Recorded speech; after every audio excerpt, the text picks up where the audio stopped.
The Coin Lady channel is pleased to have you back. Listen up, everyone, TFL has given us some news. With everything else happening in the news, this is exactly what we were hoping to see. Our side benefits from this. The way we conduct ourselves as a blockchain and the level of organization we achieve will have a significant impact on our future. Contrary to what I've always claimed, there is now room in the cryptocurrency space for more than just Luna, or LUNC. I went through a flash of Kumbaya thinking where I believed we could all gather around a fire, sing songs, be friends, and they could all quit bottlenecking. I stated this for a long time. That wasn't the case, as my partner and I just discovered. At that point, it hit me. They don't want us around, so they're attempting to get rid of us or find someone to replace us. This is all quite intriguing, then. From my vantage point, they are basically screwed, as I mentioned before. Plus, they are in a huge bind. Damage control is what they will be doing. You wouldn't take a position similar to TFL's and post on Twitter something like, "Look, it's over. Take all of your money out." This would generate a lot of fear and lead to a price crash, because TFL's assets are locked up in their local assets. I see. All of these things are dependent on cryptocurrency, and if they did that, the price would plummet, reducing the value of the assets involved. Everyone on the Luna blockchain should know that by now you are likely to be exiting liquidity. And this new tweet from them provides us with a solid indication of what's happening. Now, I do read the comments, and if there's anything specific that piques your attention, I check to see what others have to say. What intrigues me the most is that some individuals react with shock and disbelief when they hear that you've used vulgar language. People must realize that I will not be bought or influenced in any way by anyone who wants to influence my opinions on this channel. I will not refrain from confronting someone simply because I have maintained cordial relations with them. They are my friends. Besides, we are all in this together, aren't we? Your association with those individuals will be exposed if it contradicts my principles and the things I've stood for during the past 2 years. The fact that I refuse to do the same as the validators and other people who are avoiding and ignoring the terrible situation, all while complaining about Joe, is the crux of the matter. Joe and teleport are interchangeable in this situation. Therefore, let's continue to advance it. I felt the need to quickly address that before things became interesting. Soon, I will have a podcast up and running. It seems like you guys are really enjoying that. Attention Terra community, TFL is implementing new policies and procedures in response to a recent court order. These policies and procedures include active liquidity provisioning and access to foil products in specific regions. Indeed, it is starting now. Therefore, TFL might be barred from doing some things in its preparation for this as a consequence of a conduct injunction that could be handed out in the SEC case. As of next week, consumers in the US will no longer have access to some TFL products and features, so they may not receive these. They would not be engaging in this activity if they were receiving it frequently. Finally, TFL gets that this is about the network. Users in the US will find this news quite frustrating. On principle, TFL opposed geo-blocking, but in practice, it has little choice. TFL's open source contributions to projects like the Terra blockchain and the Alliance will remain unaffected. Also, TFO has to get money out of its Astrobad white whale holdings. A FI. And after that, you're an X, Y, and Z. Tomorrow, April 26th, we will be removing all liquidity given by TFL. What follows is a tweet that details the liquidity that was offered. A lot of money is going to be changing hands, and I'll have something to say about it shortly. On Astroport, there is $4.65 million worth of USDC Axilla, and TFL is supplying liquidity to the following pools: Gecko Coin Price and Coin with a 5 p.m. today. They possess 3,600,000 BDC Luna, a total of 3.4 million Astro CW20 Luna 1.15 mil BMB Luna 1.35 mil Solina 1.2 mil and a plethora of other figures are included here.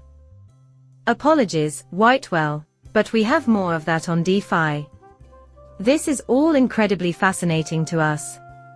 Well, it's clear they're getting ready, and if the moon ever decides to pull out of these positions, it will be kept in the TFL multisig during the bankruptcy. Thus, essentially, they must consolidate all of their assets into a single, easily accessible location. Plus, they can simply sell them off in the bankruptcy process. After all, CZ Binance is facing 3 years, and maybe jail time, and the SEC is currently seeing the resignation of 2 members. I estimate that XRP will reach $1 billion, and it's already down to $100 million. In other words, being caught red-handed is not an escape for anybody in TFL. Since TFL lacks the funds to pay all of the fines and other expenses accrued as a result of these court hearings and similar events, anyone expecting them to be gentle on the company is mistaken. Once again, I want to speak to everyone who is clinging to a glimmer of hope. Along with Ivan and other employees, TFL has started laying off workers recently. Now we're starting to hear individuals bringing up Luna Classic, sticking their noses in it, and attempting to get engaged with it again. Again, more is better in this case. Having competent validators who are creating content that you will all be pleased with, support, and like to see advanced is crucial if we want to attract developers who can take this chain to the next level. They are the ones who will keep making things, thus it's in your best interest to back them. We need vision, not ChatGPT's written plans, which we keep sending out and fixing and repacking over and over again. Visionaries are also necessary. This is something I've stated right from the start. All things considered, though, this is excellent news for our clients. What I'm trying to say is that price action is likely on the horizon. Then you ask, hey Jay, when will we see price action? Are they peddling these? I mean, come on, we're almost certainly going to see a dump regardless of how good this looks. Even if it's 2030 and the price only moves by 40%, we'll see a pump initially. Nothing could be weirder than that, right? If we succeed, it will be amazing. If we fail, well, we were expecting that. But they will be redistributing this liquidity, which creates volume, which in turn creates price movement, which makes us pleased. So, you might sit there and think, well, this is Luna not, if you do notice some price movement on the chart. After all, it's coming from this and particularly shifting a few $1 million worth of liquidity around. Were we to be impacted, Also, my advice is to always be ready. Our prices have, in fact, gone up. In addition, their movements are coordinated. We work in tandem, so if one of us dumps, the other will dump as well. If one of us pumps, the other two will pump as well, and so on. As you may have noticed, Bitcoin has been trending downwards and sideways recently, but it will begin to push upwards someday. From my point of view, it is the situation. Everything happening with CZ Binance is fascinating, I must say. In many ways, he resembles Grandpa. Because he provided so much direction at a time when it was sorely lacking, Luna is legendary in my book. I still vividly recall that. And now we learn that he could spend 2 or 3 years behind bars. It breaks my heart. However, it is important to remember that our uncle is still facing legal consequences, and that our UNC is being targeted. Something strange is happening, then. This is an issue that goes much beyond anything any of us could ever imagine, and I intend to keep bringing it up. This bucket is going to be filled to overflowing before they even begin to empty it, and I have no idea what it will take. Now that they have a new CEO, and they're still in the red, and he's going to prison, things are going to become interesting. Even now, they are on fire, All of this workforce is being sorted out by him. They continue to be inflamed. I should have offered my feedback on the plan, but it appears like the individual has simply gone ahead and placed it up for deposit, which is frustrating, because I wanted to see what would happen if you watched my earlier video today. However, my main excitement lies in witnessing the validator's genuine intentions.